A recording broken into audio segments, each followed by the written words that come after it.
Rebonjour, chers frères et sœurs. Je voudrais introduire le livre de Bernard Werber, intitulé Le Père de nos pères. C'est parmi les livres que le Seigneur m'a fait prendre tout à l'heure.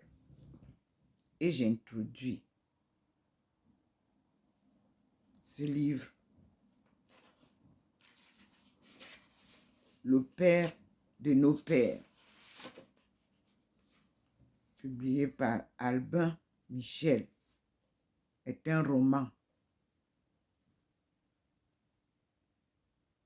Il nous est paru dans le livre de poche.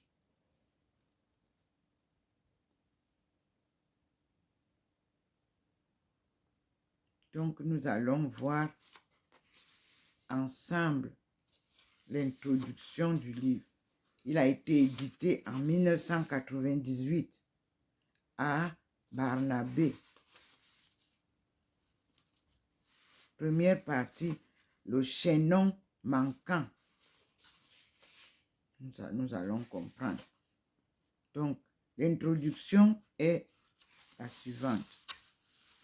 Entre ce que je pense, ce que je veux, ce que je crois dire, ce que je dis, ce que vous avez envie d'entendre, ce que vous croyez entendre, ce que vous entendez, ce que vous avez envie de comprendre, ce que vous comprenez. Il y a 10 possibilités qu'on ait des difficultés à communiquer. Mais essayons quand même. Encyclopédie du savoir relatif et absolu par Edmond Wells. C'est là où il a puisé ce livre. Mais nous allons introduire la femme pour comprendre. Bernard Werber a écrit Le Père de nos pères. Et comme vous voyez bien, il a dessiné le noir comme un singe. Et voici comment il nous introduit dans son labyrinthe. D'où venons-nous? C'est la première question qu'il pose. Après l'infiniment petit trilogie des fourmis, entre parenthèses, après le mystère de la mort, entre parenthèses, les thanatonautes, fermez la parenthèse, Bernard Werber s'intéresse à une nouvelle frontière de notre savoir, les origines de l'humanité. Pourquoi y a-t-il des hommes sur Terre? Première question. Pourquoi sont-ils intelligents? Deuxième question. Pourquoi sont-ils conscients?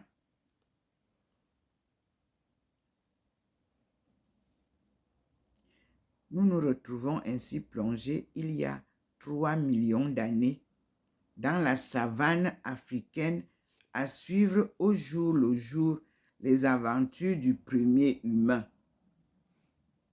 le fameux chaînon manquant. Adam, le ... père de nos pères.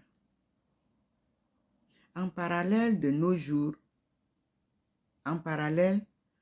jours, tous ceux qui ont découvert la véritable nature de cet être primordial ont de sérieux problèmes.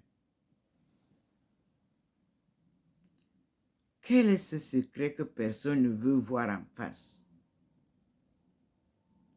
Lucrèce Nemrod, reporter aussi tenace qu'espiègle, accompagné de son complice Isidore Katchenberg, ancien journaliste scientifique désabusé, se lance intrépidement dans l'enquête. De Paris à la Tanzanie commence une course-poursuite haletante où l'on rencontre un club de savants passionnés, une charcuterie charcutière industrielle, une star du 10 ou du X et quelques primates qui se posent de drôles de questions. Suspense, humour, science, aventure. La révélation qui nous attend au terme de ce thriller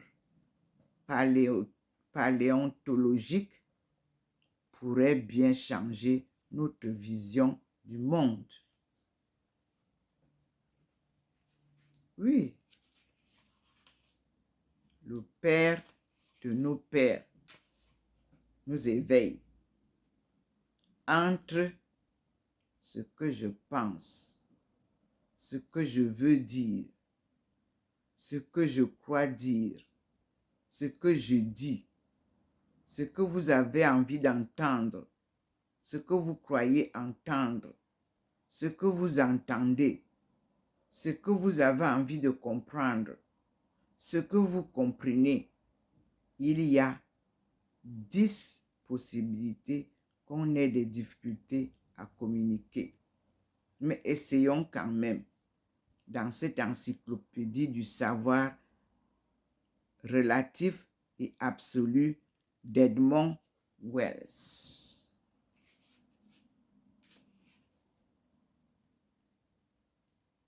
À la première page 13, donc, qui s'ouvre à nous, 1.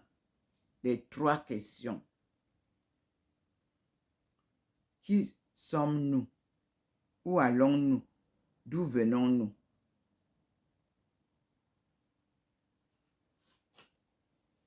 Et je ferme pour aller vous montrer la démarche sur le mur qui vient de m'interpeller, tant à l'intérieur, comme vous le voyez, au niveau de la porte de sortie là. Je ne suis plus seule. Vous avez des personnages, 3 personnes. Et nous allons à la cuisine où la fenêtre nous ouvre avec des rayons, une porte bien illuminée.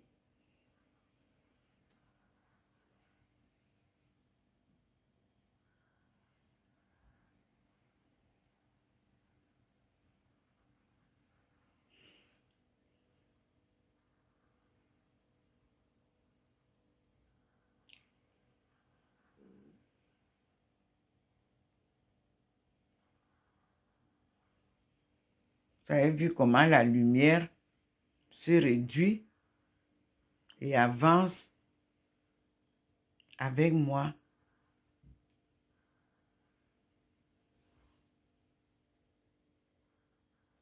Vers une porte très illuminée.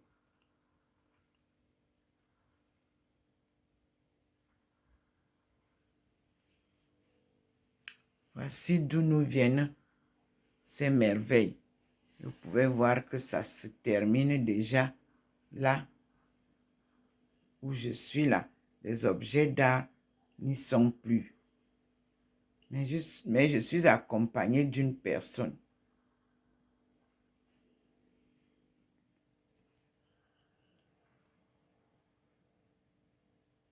Et vous voyez bien ma face transfigurée où je suis debout devant cette porte.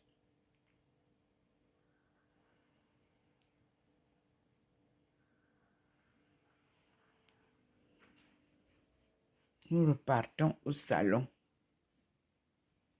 où la lumière divine est posée sur là où je suis assise. Et vous voyez bien qu'au niveau de la porte, nous sommes à 2. Vous pouvez voir. Accompagné d'une plus grande personne. Et vous pouvez voir aussi qu'à la cuisine, même si on est éloigné, je suis devant une porte. Merci. Tout ça, c'est pour répondre à la question de Werber. C'est en même temps pour répondre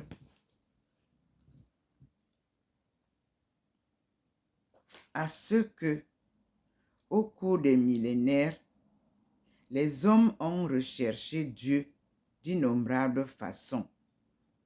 C'est ainsi que, dans le monde entier, le phénomène religieux a pris une variété extraordinaire de formes, de la luxuriance de l'hindouisme au monothéisme juif, en passant par l'islam et les églises de la chrétienté, sans oublier les philosophies orientales telles que le shinto, le taoïsme, le bouddhisme ou le confucianisme. Dans de vastes régions du globe, l'humanité s'est aussi tournée vers l'animisme, la magie, le spiritisme ou le chamanisme. Cette recherche de Dieu a été couronnée de succès? C'est la question qu'on se pose. Cette recherche de Dieu a-t-elle été couronnée de succès? Quelles que soient vos croyances, nous vous invitons à revivre à travers ce livre la quête passionnante de l'humanité à la recherche du vrai Dieu. Là, ce sont les éditeurs qui nous donnent ça. Et on pose la question, pourquoi s'intéresser aux autres religions? Mais nous connaissons une seule religion. Mais d'où vient-elle? La religion. À la page 19, nous avons la réponse. Peut-être. La religion, d'où vient-elle? Je vais essayer de lire. Parce que nous, on a le livre de Jésus. Mais c'est à partir d'ici que nous sommes allés là. Si l'on en croit les archéologues et les anthropologues, l'histoire de la religion a commencé avec celle de l'homme. On décèle une forme ou une autre de culte même dans les civilisations les plus rudimentaires, celles que l'on dit primitives. D'après la nouvelle encyclopédie britannique anglaise, entre guillemets, je cite, en quelque lieu ou époque que ce soit, les ethnologues n'ont encore découvert aucun peuple totalement dénué de sens religieux.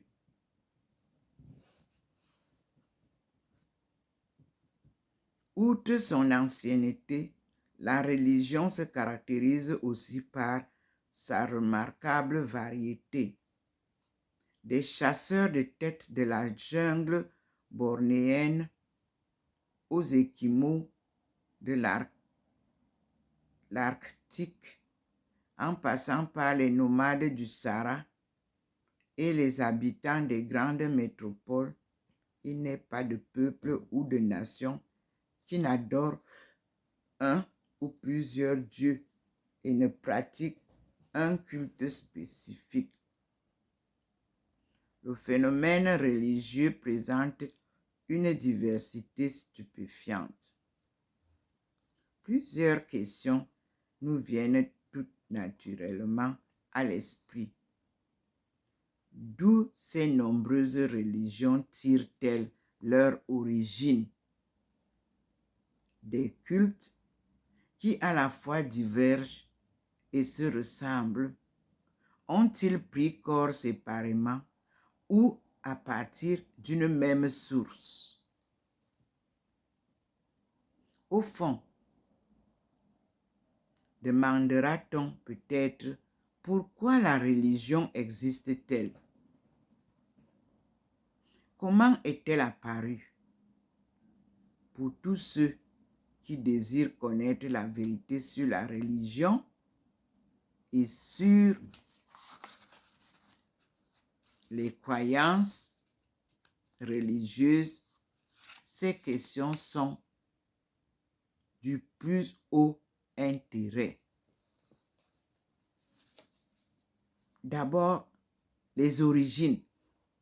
Sous-titre.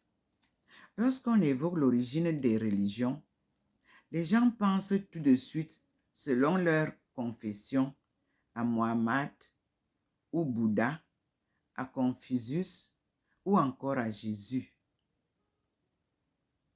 À chaque mouvement religieux, on peut presque toujours associer un personnage central censé avoir fondé la vraie religion, entre guillemets.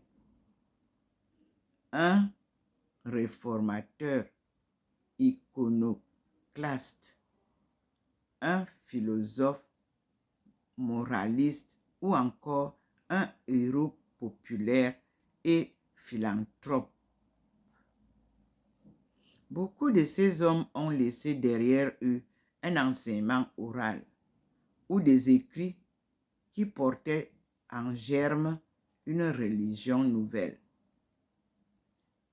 Avec le temps, leurs propos, leurs faits et gestes ont été remodelés, enjolivés et revêtus d'une aura mystique.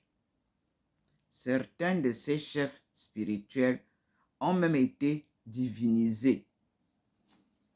Bien qu'ils soient regardés comme les fondateurs des grandes religions que nous connaissons, notons toutefois que ces hommes n'ont pas, à proprement parler, inventé la religion. Le plus souvent, et même si la plupart d'entre eux revendiquaient l'inspiration divine, ils tiraient leur enseignement de concepts religieux qui existaient déjà. D'autres ont simplement modifié ou réformé des systèmes religieux devenus déficients dans un domaine ou dans un autre. 6. Illustrons cela. Selon les sources disponibles, le Bouddha fut d'abord un prince, ébranlé en découvrant autour de lui les souffrances et les conditions de vie déplorables qui régnaient dans la société hindouiste. Il se mit à chercher un remède aux vicissitudes de la vie. Le bouddhisme fut l'aboutissement de sa quête. Mohammed, lui, était fort troublé par l'idolâtrie et la conduite immorale qui entachaient les pratiques religieuses de son temps. Il affirma avoir reçu des révélations spéciales de la part de Dieu. Ces révélations formèrent le Coran et furent le point de départ d'un nouveau mouvement religieux, l'islam. Quant au protestantisme, il est sorti du catholicisme à la suite de la réforme qui commença au début du XVIe siècle, lorsque Martin Luther s'insurgea contre la vente d'indulgences par l'Église. Mes frères et sœurs, le Seigneur s'est posé au-dessus de moi. La lumière est là. Il faut toujours que je vous fasse voir ces événements mystérieux. Voici la présence de la lumière divine au-dessus de moi, ici au salon. Je suis en train de lire. Merci Seigneur, ton approbation. Et je continue la lecture du livre L'humanité à la recherche de Dieu. Nous sommes là à la page 21. Et on dit donc que ces révélations formèrent le Coran et furent le point de départ d'un nouveau mouvement religieux, islam. Quant au protestantisme, il est sorti du catholicisme à la suite de la réforme qui commença au début du XVIe siècle lorsque Martin Luther s'insurgea contre la vente d'indulgences par l'Église. Point 7 ou verset 7. On connaît donc fort bien tout ce qui touche aux religions pratiquées de nos jours. 2 points. Leur origine, leur développement, leurs fondateurs, leurs écrits sacrés, etc. Et est-on aussi bien renseigné sur les religions qui les ont précédées? C'est la question. Merci Seigneur. Et sur celles qui existaient encore avant? Si nous remontons assez loin dans le passé, nous finirons tôt ou tard par nous demander 2 points. D'où vient la religion? Pour le savoir, il nous faut à l'évidence porter nos regards au-delà de l'horizon religieux de nos contemporains.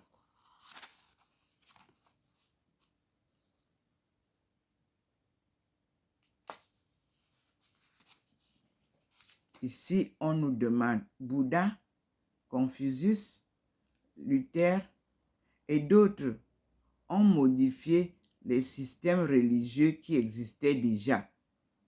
Ils n'ont pas inventé la religion.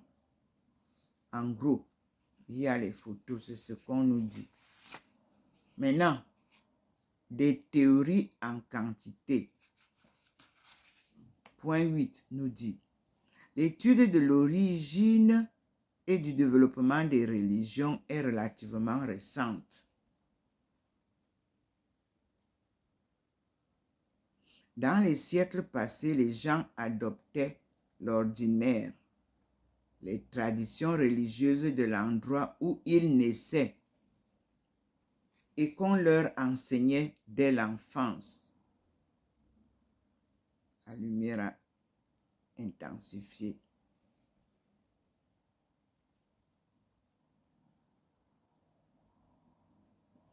La majorité d'entre eux se contentaient des explications transmises par leurs parents et leurs grands-parents qui passaient à leurs yeux pour détenir la vraie religion.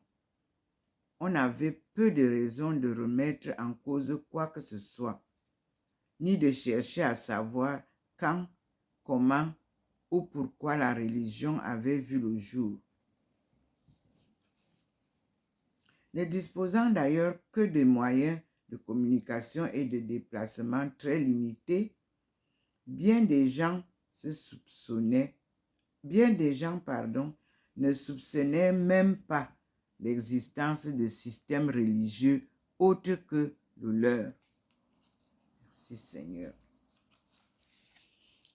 Point 9 ou verset 9.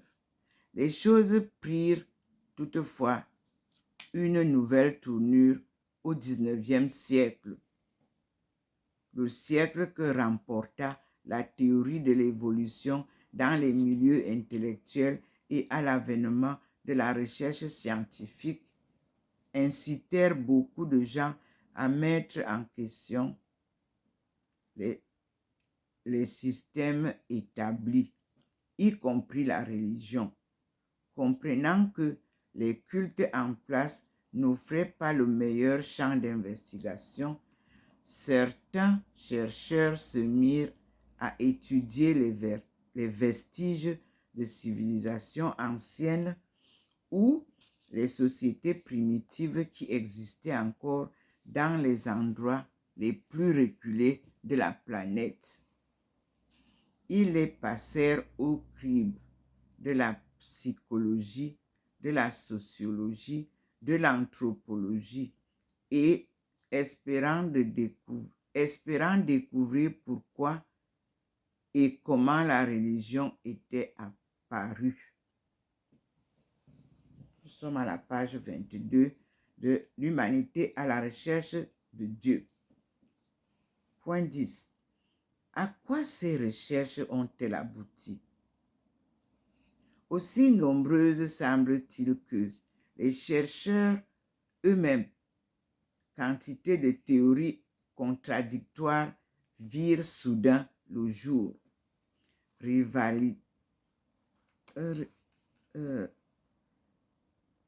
Ainsi le jour, rivalisant d'audace et d'originalité. Certains travaux firent date, tandis que d'autres tombèrent dans l'oubli. Un aperçu de ces recherches enrichira nos connaissances et nous aidera à mieux comprendre le comportement religieux de nos semblables. L'anthropologue anglais Edward Tylor, entre 1832 et 1917, proposa la théorie dite l'animisme. D'après Taylor, l'expérience des rêves, des visions, des hallucinations et le constat de l'inactivité des cadavres amènent le peuple primitif à croire qu'une âme, entre parenthèses en latin, anima, fermez la parenthèse, habitait le corps.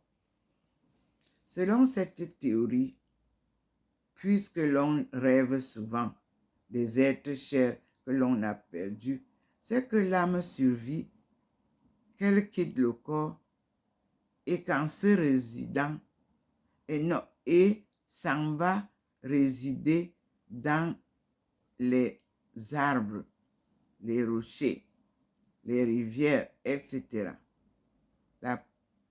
Par la suite, on en vint à deviner et à rendre un culte aux morts et aux objets censés abriter une âme.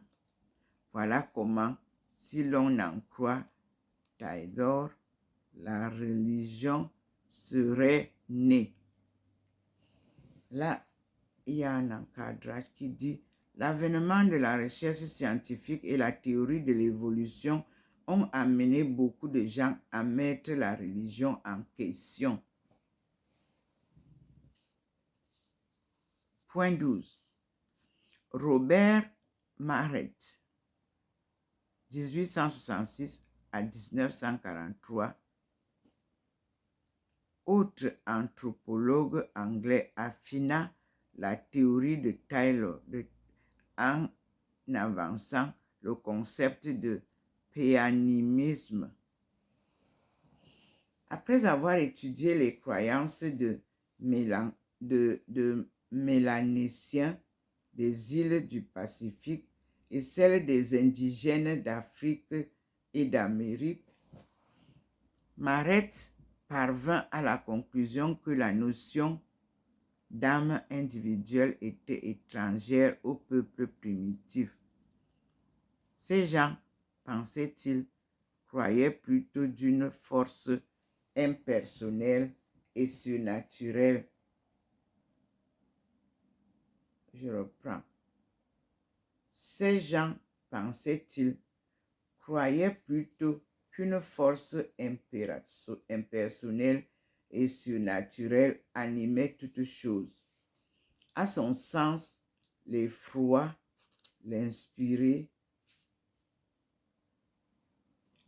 l'effroi inspiré par cette croyance fut la première forme d'expérience religieuse. Pour Marret, la religion fut essentiellement une réaction viscérale de l'homme face à l'inconnu. Il se plaisait à dire que la religion se dansait plus qu'elle se pensait. Point 13. En 1890, James Fraser, 1854-1941, un Écossais spécialiste des folklores anciens, publia le rameau d'or d'ouvrage de poids dans lequel il avança que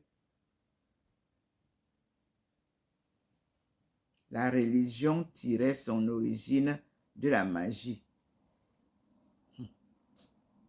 D'après Fraser, les hommes se sont d'abord efforcés d'avoir prise sur leur propre vie et sur le monde extérieur en simulant ce qu'ils observaient dans la nature.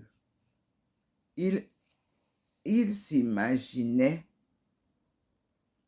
sur le sol tout en battant du tambour pour imiter le tonnerre, ou encore pensaient nuire à un ennemi en enfonçant des épingles dans une figure. Ils se mirent à recourir aux rites, aux sortilèges et aux objets magiques en toutes sortes de circonstances. Devant l'inefficacité de ces pratiques, l'homme a ensuite cherché non plus à dominer les forces surnaturelles, mais à se les concilier en les implorant. Les rites et les incantations se muèrent en sacrifices et en prières. 2 points. La religion était née. Pour citer Fraser, la religion a sens de propitiation ou de conciliation des puissances supérieures. Il n'est pas jusqu'ici célèbre psychanalyste autrichien Sigmund Freud, 1856-1939, qui, dans son livre Totem et tabou, ne se pencha lui aussi sur l'origine de la religion. Fidèle à ses conceptions, il fit dériver les premières formes de religion de ce qu'il appela une névrose dans le rapport du Père. Il partit de l'hypothèse que dans la société primitive, comme chez les bœufs et les chevaux sauvages, c'est le père qui dominait le clan, les fils qui à la fois haïssaient admirablement le père, se rebellèrent un jour contre lui et le tuèrent. Voulant s'approprier des pouvoirs, ces primitifs cannibales dévorèrent leurs victimes. Par la suite, pris de remords, ils inventèrent les rites et les rituels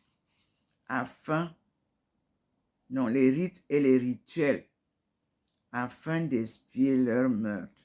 Selon la thèse freudienne, la représentation du Père divin devint rite et rituel.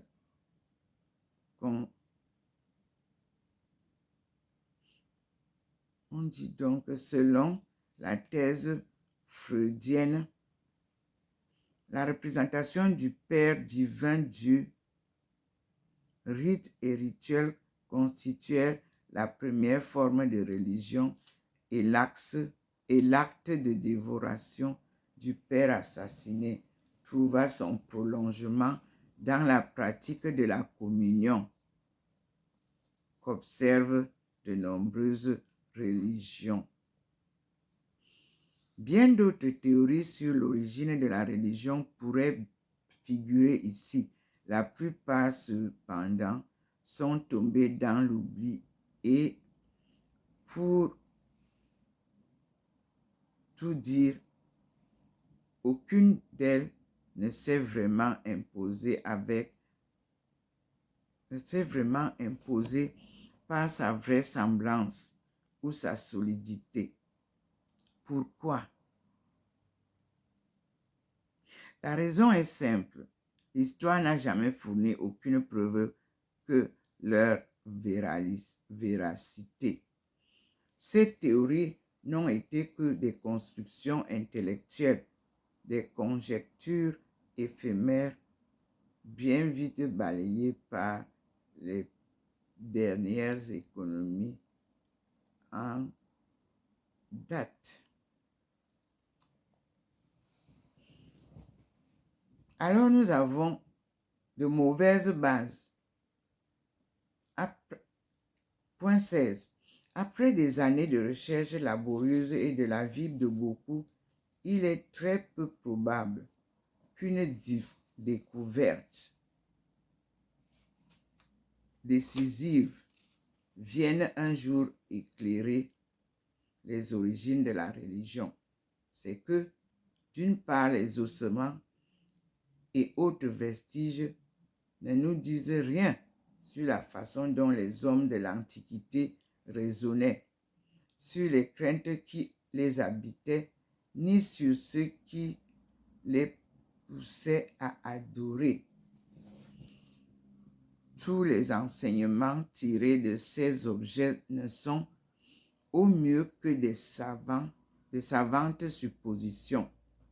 D'autre part, les pratiques religieuses qui ont cours aujourd'hui chez les peuplades dites primitives, les aborigènes d'Australie par exemple, ne permettent pas forcément d'extrapoler ce que pensaient ou faisaient les peuples du passé. Nul ne sait avec certitude si les cultures de ces peuples ont changé au fil des siècles, ni, le cas échéant, en quoi consistaient ces changements. Une autre question. Le Seigneur nous montre la lumière où nous sommes au fond. Relevant toutes ces incertitudes, l'ouvrage Les religions dans le monde, l'Antiquité à nos jours en anglais, dresse ce constat. Les historiens de la religion savent aujourd'hui qu'il est impossible de remonter aux origines de la religion. Fermez les guillemets.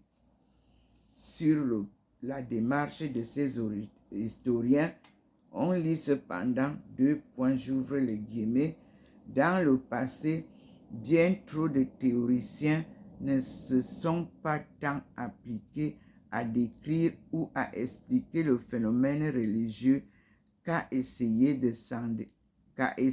s'en débarrasser. Si, pensait-il, on parvenait à prouver que les premières formes de religion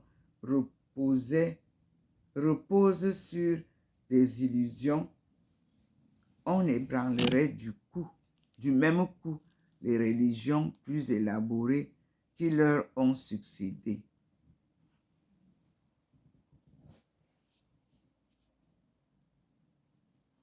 Voilà précisément pourquoi, non pas tenu les explications avancées par les différents scientifiques, entre guillemets, qui se sont penchés sur l'origine de la religion. La logique veut que l'on ne tire de conclusions exactes qu'à partir des prémices exactes. Celui qui parle sur de mauvaises bases a peu de chances d'aboutir à une conclusion valable. Les scientifiques n'ayant jamais pu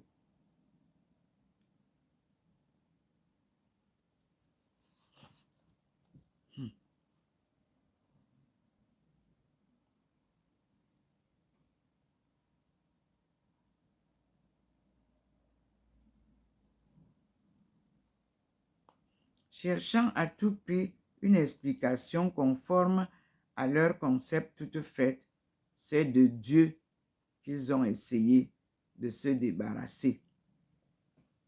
On pourrait,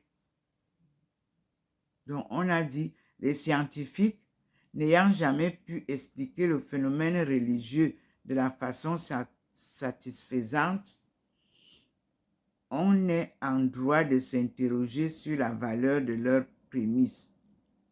Cherchant à tout prix une explication conforme à leur conception toute faite, c'est de Dieu qu'ils ont essayé de se débarrasser.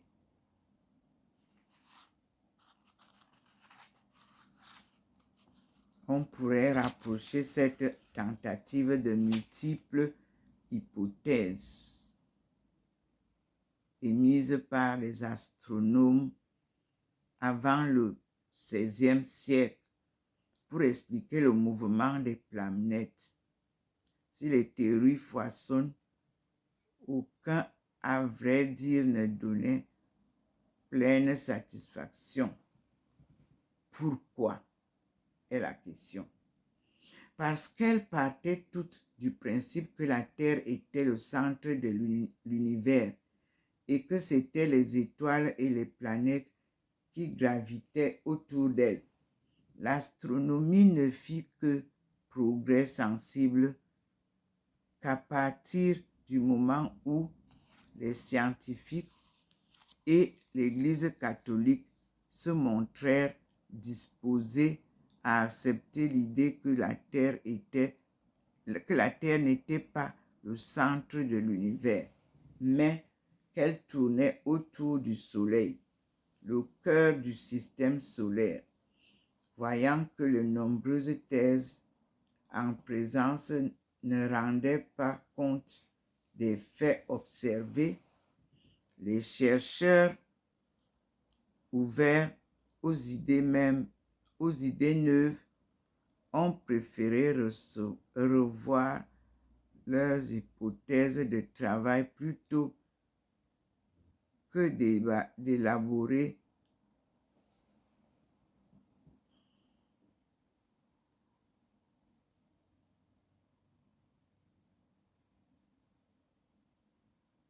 de nouvelles théories.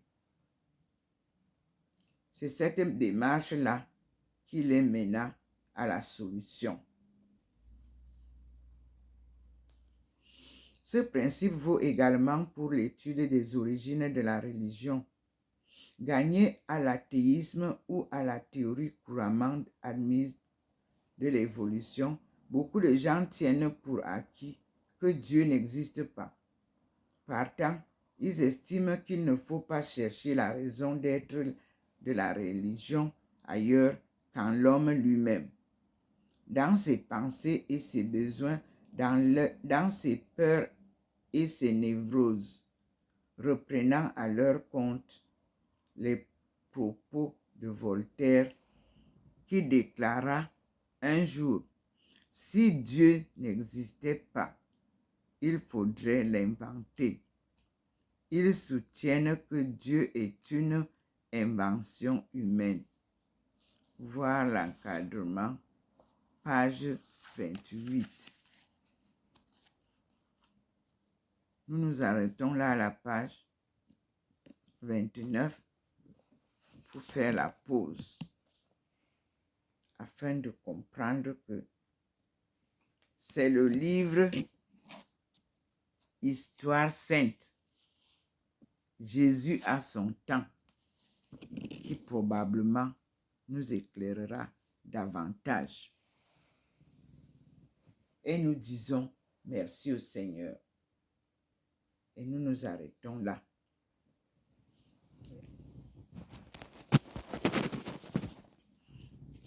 en observant que la lumière qui était au-dessus est en train de disparaître progressivement. Mais vous l'avez en fond posé au-dessus de moi. Et vous avez les murs de la maison qui sont là. Mais seule cette lumière à la porte qui nous conduit, qui nous relie avec la cuisine où scintille là-bas la présence divine.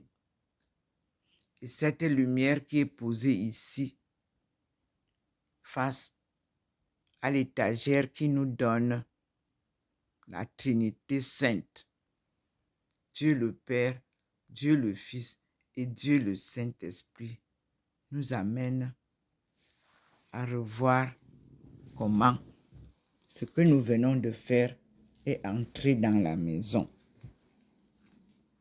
Voilà. La lumière divine qui est entrée dans la maison comme un trait et qui nous a donné cette présence au plafond, au-dessus de moi, au plein centre de la maison. Et cette lumière-là qui va vers la cuisine et qui va récupérer bientôt à l'après-midi notre marche pour nous poser là où vous avez vu Abdul Baha'i poser. Là, à côté du meuble. Et vous pouvez voir que comme je suis encore dans la lumière enveloppée, ma face n'est pas transfigurable, n'est pas visible. Ma face transfigurée n'est pas très visible. Mais nous avons la présence de la lumière divine et le couple saint. Et la lumière qui est derrière moi. Voilà la marche qui nous ramène à côté de la Sainte Face où la lumière est en permanence. Gloire à Dieu, au plus haut des cieux et paix terre aux âmes qu'il aime et aux âmes qu'il aime. Soyons dans la paix. Cultivons la joie de vivre. Dieu vient nous sauver. Alléluia.